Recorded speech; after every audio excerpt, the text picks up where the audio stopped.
Welcome to Exhuming the Truth, the podcast where we delve into the mysterious world of cold cases, missing persons, true crime, and the fascinating science that is forensics.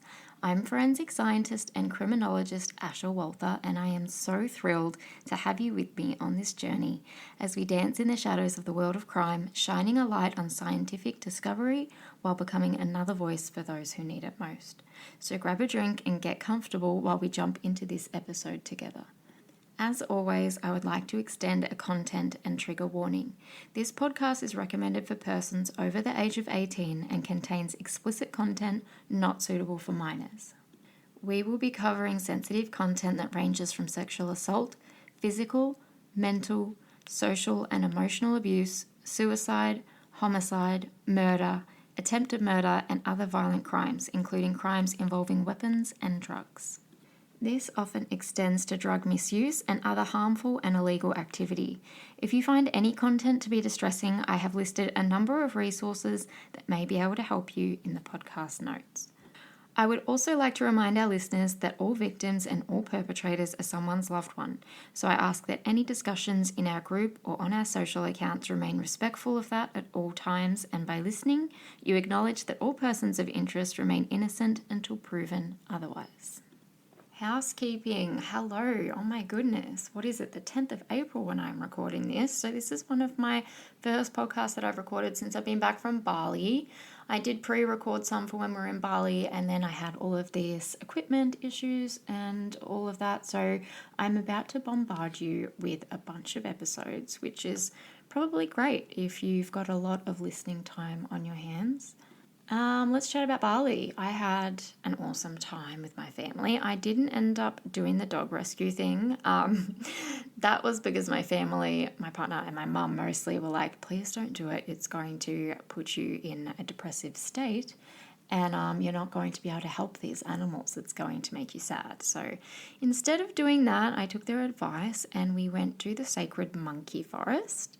That was really fun. I was a little bit nervous because even our Gojek driver was like, please be careful, like the monkeys are crazy. And I'm going, oh my God, what have we signed up for here? Like, zip up your bags, everyone. It freaked me out. But when we got there, I was so in love with them. Like, the little baby monkeys were so cute. They had like ice cubes and they were dragging them along and like licking the ground. It was just hilarious. Our oldest son, who's 10, did not want a bar of them. He was like totally not interested and semi-freaked out. But my youngest, who is 6, he was so into it. I got so many pictures of him with the monkeys. He was sitting right next to them, could not care less.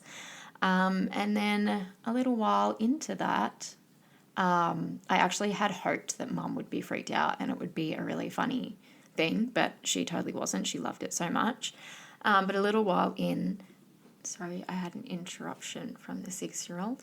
Mum loved it, but yeah, a little while in, one monkey jumped on Cam's backpack and then another one jumped on his backpack. So he had 2 on him at one time, unzipping his bag, and the guy had to come over and get them off, which was pretty funny. We have read a lot on Facebook actually about that monkey forest and monkeys stealing cigarettes, and Cameron is a smoker, so that would have been hilarious, but it did not happen. Anyway, so in terms of animals, we did that. That was amazing. After we did that, we drove up to a waterfall. It starts with a T. I'm not even going to try and pronounce it. I might put it in the notes if you're interested. Everyone was so hot by that point. And I looked down to see how far the walk was to the waterfall. You could see it from the top. And you could also see the walk to it. And I was like, no way. There's no way the kids are going to endure that. And Cam kept being like, come up here. And I'm like, why are you going up there? You are walking to somebody's house. I thought he was literally going into a house. And I was so irritated at him because I was trying to take a picture of the kids with the waterfall in the background. Anyway, so I went finally where he was asking me to go. And it was because he was proposing to me. So that's right, I got engaged in Bali, which was really nice and very embarrassing. He did get down on one knee, but that was very short-lived because I pulled him up off the ground and was like, stop it, what are you doing? Are people looking at us? I didn't know whether to pull him up or get down on the ground with him, but it was just incredibly uncomfortable. But the the Balinese lady there did get a video of it. I'm saying Thai because we've just been watching White Lotus, the new season. I'm so sorry. So yes, we did end up getting engaged, so that was really nice. My ring is currently being resized, so it's really sad. I'm having phantom limb pain, but yeah, 11 years later. But yeah, so we did that in Bali. That was amazing. That's my exciting story for you. We also went to a place called Bali Pet Nirvana, because it's like a dog hotel and I wanted to see dogs, and these dogs didn't have, any potential diseases. So we went there and hung out with the dogs. We also hung out with some raccoons, which was really cool. They were so funny. Mum was terrified of those, so that was hilarious. And yeah, everything else was kind of just relaxing, having a drink and getting tattoos. So it was amazing. So thank you so much for your patience and allowing me to spend time with the family and be in my love bubble a little bit. It's a little bit weird because we've been together for so long, but yeah, it's nice. Like, it was good. I have so many episodes to record and so many that I have recorded, so I'm just going to totally drop them all, sequentially, and maybe do a couple in one day. Who knows? I've got some ETT Plus subscribers episodes for every week for the next couple of weeks, actually, and I have some normal standalone episodes each week too, so maybe I'll do 2 per week. I have an update on the Toyah Cordingley court case, the Lily James court case. Lily was the teacher who was murdered by her former boyfriend, or wasn't even really her boyfriend. She saw him briefly. I have a release of the Moscow student murders in Idaho. I've got their 911 phone call and a couple of bits and pieces. I have an active missing persons case to sit down with. I've got 2 sit-down chats to show you, and also a few pieces on Haley Dodd. So that's what we've got coming up. If you have any requests, just throw them at me. I'm really excited to get back into it. I've really missed it. So let's get into it. We're going to start with an update on Toyah Cordingley. If you haven't listened to the first update, please do that first to refresh yourself. And yeah, let's get into it. So the ABC News have reported on Wednesday, the 26th of March, that Rajwinder Singh is set to face a retrial in the Toyah Cordingley case due to the jury being unable to reach a unanimous verdict in the murder of Toyah. He is likely to be due to stand trial again in Cairns this November and will be held on remand until that court date. It's also noted that Mr. Singh wants to be represented, at the retrial by the elite criminal barrister Saul Holt. However, that's not confirmed. That is just a request. According to the reporting, it was a hung jury, unbelievably, and they couldn't come to an agreement one way or another if he was the murderer. So they were discharged around 1 week prior. I would say it's going to be considerably difficult now to lock in the next group of jurors in the retrial, given how public this case is and how many important details have been written about and televised. So I'm really unsure how they're going to do that, and I'm interested to see that. Possibly maybe a trial with no jury, wouldn't have thought, but it might be in the option list for them because I really don't know how they're going to do that. But my thoughts are entirely with Toyah's loved ones having to endure so much during this trial and to walk away with no outcome and essentially have to do it all over again, which is awful. And I was not expecting that at all. And to have a hung jury, that's incredibly rare, 50-50. So I think it's really sad, and I think it's going to be a really hard retrial. So there's your brief recap. I'm sorry it was so brief. I was actually expecting to do a full episode on that because I was not expecting it to be a hung jury. But this week's episode is going to be about Kerryn Tate and the recent cold case breakthrough on her case. And also we're going to go into IGG a little bit. So that stands for Investigative Genetic Genealogy. So that is basically genetics that we're taking from an unknown or a known person to find out more about them, where they're from, and things like that. And it can be a really useful tool. And that is part of the breakthrough in Kerryn Tate's case. So let's just jump right into it. The 13th of March 2025, a media release says, WA Police cold case investigations detectives make a major breakthrough in the murder of Kerryn Mary Tate in 1979. The 22-year-old had been found deceased in dense bushland in Corindgley.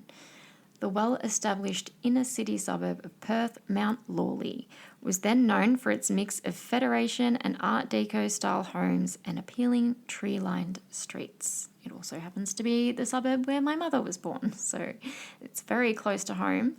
Close to the city and educational institutions, Mount Lawley remains home to attractions like the Astor Theatre and local pubs only a short distance from the Swan River, Foreshore and Hyde Park.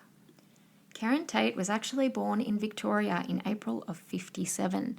Not long after she turned 1, their family packed up and moved to New South Wales. Into adulthood, Kerryn has been described by those close to her as having a few close friends and many acquaintances. Friends also said that Kerryn enjoyed her own company, and hallelujah, I feel you, Kerryn.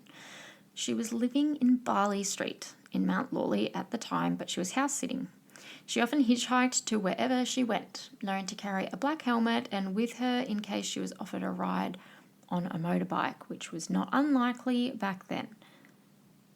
It was Christmas Day of 1979 and she had a Christmas drink with the family who owned the property she was house sitting.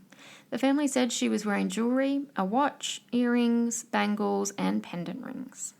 Come Friday the 28th of December, she went to North Cottesloe Surf Lifesaving Club with a friend.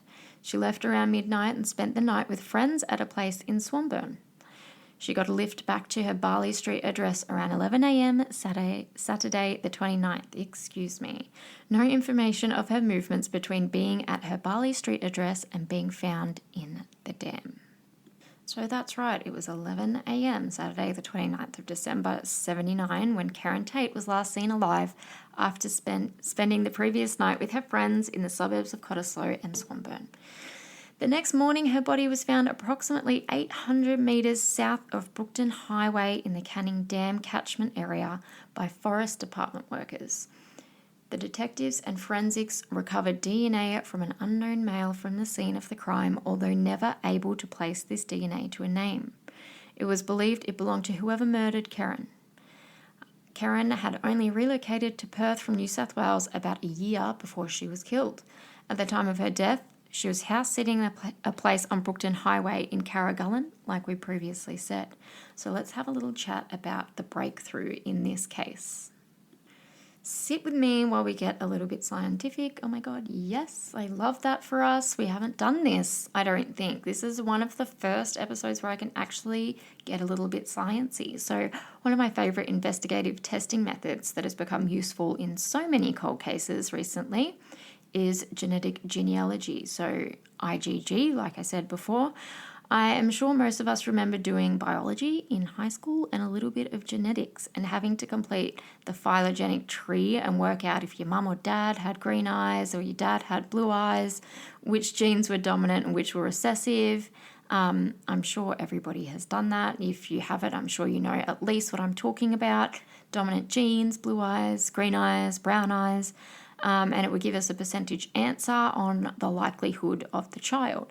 So genetic genealogy is basically the complex form of that and the complex form of genetics, and that's putting it very simply, but in a way we can all understand.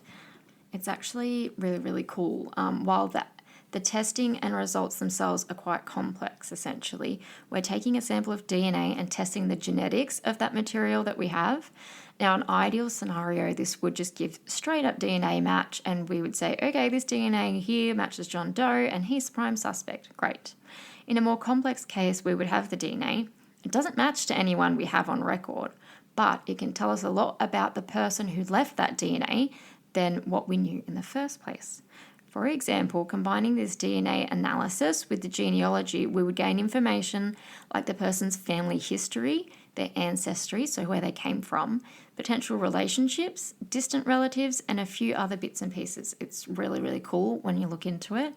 Obviously, also a quick side note, not everybody's DNA is on file. So just because we have a DNA profile, and we have no match doesn't mean like that person doesn't exist. There's lots of us out there that don't have our DNA on record. So the ancestry side of things will give detectives an insight into what percentage of your DNA comes from what region of the world. It's kind of like doing a DNA test on your dog. Sorry to be so weird, but if you DNA tested your dog because you're like, I don't know what breed this dog is, and it comes back 50% lab, 25% shepherd, 25% staffy, for example. So the genetic genealogy side of it will then pinpoint what area the family tree either lived in or migrated from, or both. And then it gets a bit more sciencey. Which is where I really start to love it, and probably where you'll begin to get in a bit of a cloudy situation, but bear with me, I'll try and make it as simple as I can. The haplogroups are essentially genetic lineages that are passed down to a person through either your paternal or your maternal lines using Y-DNA and mitochondrial DNA testing. Don't get freaked out by these big words, just bear with me. Forensically speaking, I have seen and used this type of testing for UV cases, which is our unidentified victims. It's really useful. It gives us a good sense of where the unknown person came from and so on. It can also tell you where they've been recently. So in terms of IDing an offender, we can take that DNA sample and the DNA that was recovered to compare against quite a large database of filed DNA. So remember, not all DNA is filed. So the filed DNA to match that way, or by tracing familial connection to that person, obviously hoping that a connection that is on a record will come up as either a full or even a part match is incredibly useful. In regard to the case here of Kerryn Tate, the testing came back linking directly to somebody, okay? So it has linked directly to a Terence John Fisher. So unfortunately, in terms of justice, Mr. Fisher has passed away in 2000. However, if he were to be alive when this information was recently uncovered, using this relatively new method of testing, law enforcement would be able to question him in regards to Kerryn Tate and her case. WA police have also mentioned that they believe Mr. Fisher would also be able to assist them with their investigations into the death of not only Kerryn, but the 1986 death of Barbara Ann Weston and the 1991 death of Kerry Suzanne Turner, which is super interesting. I'm not 100% sure of all the details of the link there, if any. I can look into that, but I will say what we would usually do with a case unsolved, such as Kerryn's, is a method that is becoming more and more popular, particularly with the ease of AI. Shout out to my fellow ChatGPT girls and guys, I bloody love it, is OSINT. So if you haven't heard of OSINT, it stands for Open Source Intelligence. Which means exactly that. Any information we can find in open sources that require no permissions, so things like articles, papers, social media, and so forth. Why are you talking about OSINT, you ask? Anyone has the power to access OSINT information. So fellow web sleuths, eat your heart out. It's more so about what you are looking for and how to find it by way of asking the right questions. So typically, you would have a case like Kerryn's and you would be looking for any cases around the same times or give or take a few years in areas of similarity, in situations of similarity, to see if there are any cases that have some similarities to Kerryn's in case we have potential for a repeat offender. Sometimes this is the case and the person is already incarcerated. Sometimes this person is not yet caught. But OSINT can play a really important part of an investigation. So it is my assumption that a little bit of OSINT would tell us the relation between Kerryn Tate's murder and how it might potentially link to Barbara Weston and Kerry Turner, and what, if any, similarities are there. I only know these cases on surface level, but as far as I know, about these two cases, Barbara Weston was 38 at the time of her death. She was last seen in 1986, but her remains were found by wood collectors 5 years later, within 100 metres of where Kerryn's body was recovered. So there's the relation there. And Kerry Turner was 18 and last seen in 91. Her remains were found behind a log in the Canning Dam area around a month after her last known sighting. So OSINT can tell us that the relationship here is we've got 3 women, so same gender. All 3 bodies were sort of dumped and hidden in the same way, and they were all in relatively close proximity to each other. So it is a shame that Mr. Fisher is not here to be questioned around that, but I think the police might have a bit more information, obviously, than they let on, which is part of the job. So there's a bit of the relation there using OSINT, if that's something you wanted to give a try if you were looking into a case. Now, getting into the breakthrough again, there was a paper published in 1979 by Lawrence Cohen and Marcus Felsen called Social Change and Crime Rate Trends, a Routine Activity Approach, which suggested that crime happens when there's A, a motivated offender, and B, a suitable target, and C, the absence of a capable guardian. So if you are a criminology student, you know what I'm talking about. When we're saying a capable guardian, guardian isn't necessarily saying adult, okay? It also includes things like surveillance, like CCTV, and law enforcement and things like that. Things that can keep an eye on, essentially. But the point of routine activity theory is basically emphasizing that everyone has some sort of routine. Okay, so like work and education or technology use, and when there are changes to the routine activities, crime rates are affected greatly. So simply, crime has more potential in these grey areas outside of your routine activity. And we can also have a look at a person's usual movements and their routine activity to see where they go frequently and what's out of the normal for them, what movements are not usual for them when we're looking into a crime. And that's a really interesting way of looking at crime and making predictions, which is something I think could benefit this case greatly when we talk about a potential offender like Fisher, who is no longer around to answer any questions. Well, he doesn't need to be here for us to do a little research about routine activity. And I think that's something that they could take on board when they're looking into this case further. But let's go into the sciencey section of IGG and its process. I hope I don't give you a headache with this, but I hope you also love it, and I hope it gets you interested in the science and forensic science. People often hear forensic science and go, oh, that's so cool, we love it. But when it gets into the science, they're like, ew, what are you talking about?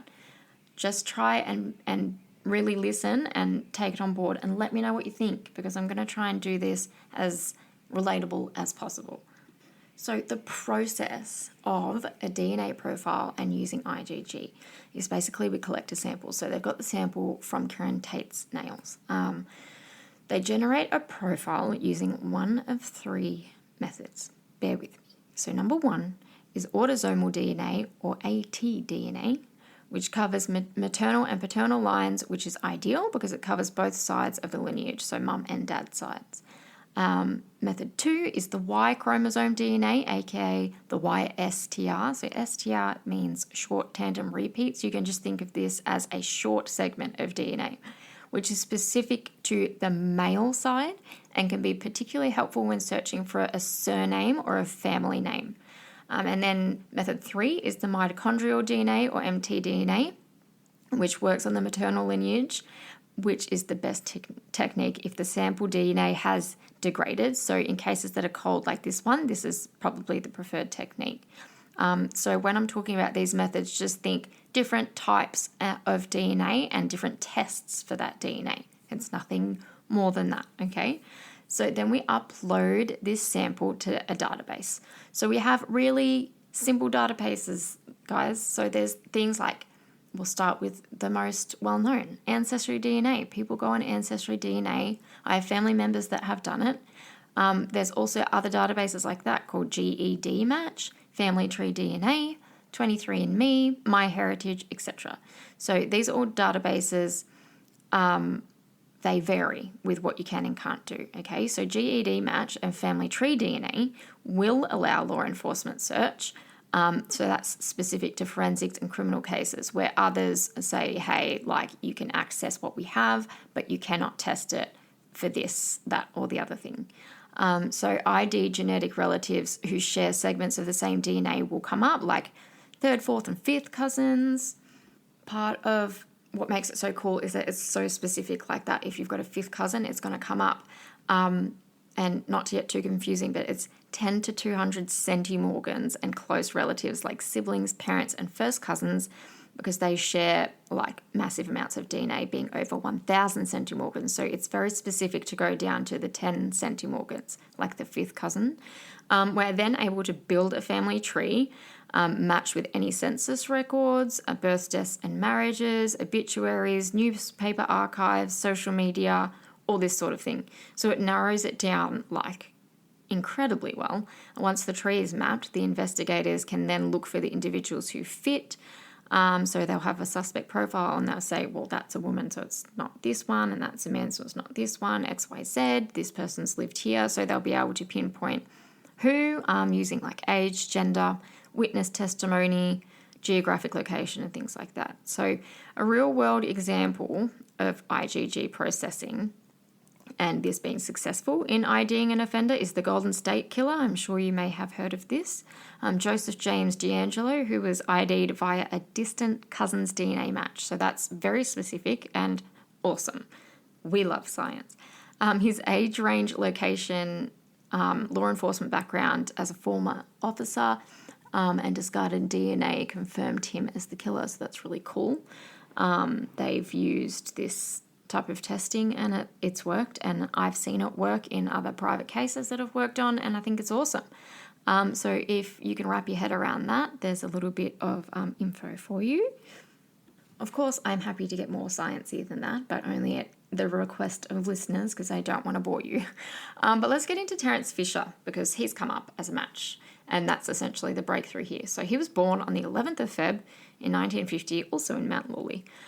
He served in the Australian Army from the 70s to 72, mainly based in Townsville. He got married in 1973 and divorced in 1981, but had no children. He lived in Rivervale and Manning in the year of 1979 and was a carpenter by trade. He regularly attended a sailing club in Fremantle and died at the age of 50 from cancer in 2000. At the time of Kerryn's murder, he resided with his father until he died. He worked with the Public Work Department as a carpenter on the construction of government buildings in Perth and regional areas, took his redundancy by choice in 1993 and started his own business. Fisher was a member of the Fremantle Sailing Club and took part in offshore racing and socialising in relation to the club. He built a yacht in the 80s in Carlisle in a warehouse, and he launched it in 85. He frequently attended pubs in Victoria Park, Manning and Carlisle. It's also noted, I just wanted to say, because this is super important, in the post-mortem notes for Kerryn, so the notes of the appearance of her body, it is said that Kerryn had suffered severe head injury with the use of a large piece of wood and was then set alight. So I think that's really, really important. So keep that in the back of your mind. I know we're doing a lot of jumping on this episode, but I promise it will be worth it. There are a few limitations to IgG. So while there's been a breakthrough here, amazing, fantastic, there's always limitations to everything in science, and that's the point of science, okay? So you have something like IgG that has, say 5 limitations. Well, scientist comes along and says, I'm going to take that limitation, I'm going to test it. And that's how we improve in the scientific world. So it is absolutely normal. And it gives us room to further develop things. So the limitations that we have in IgG are the limited access to samples. So like we said before, not all DNA databases allow law enforcement searches, and not all of us have our DNA online. Let's be honest, not everybody's used Ancestry.com. Incomplete family trees are a direct result of individuals not having tested their DNA or consented to it being available on any databases. So IgG without the pairing of other objective forensic evidence, couldn't get that one out, can't prove one's guilt. So you can say, hey, we've got this is a breakthrough, we have matched to Fisher, and the court's going to say, fantastic, well, what else do you have to support that? And that's objective evidence. So what other, physical hard evidence do you have aside from this? And they're going to say, oh, yeah, not much. That's not enough. But for all we know, they do have something else. So that would be fantastic if they did. It's just a limitation of IgG. Another limitation is privacy and ethical concerns. So many people use these DNA services for family ancestry lineage, and they're not consenting to criminal or forensic investigation. Obviously, I don't think many people would do that. And the legal admissibility is a challenge, just due to no universal legal framework around IgG and its results in criminal cases. So it's a super powerful tool, but it is definitely not a standalone tool. So if you're using IgG, my recommendation would be having other objective evidence to pair with it, because it definitely cannot stand alone in a court of law. Although, you know, in our eyes or in anyone's eyes, you pick this up, you look at it and say, well, there's a match here. Hello, it's DNA. You can, know or feel something, but it's just not going to stand as a standalone method, unfortunately. So I've got a couple other side notes about this case. Once they did use this IgG testing, police executed a search warrant at the former house of Terence Fisher in Manning. This is 25 years after he passed, you guys. So it's off the assumption that Fisher was an alleged potential serial killer and related to the other two cases. That's alleged, obviously. But again, this is 25 years after he passed, so I'm unsure what they're looking for.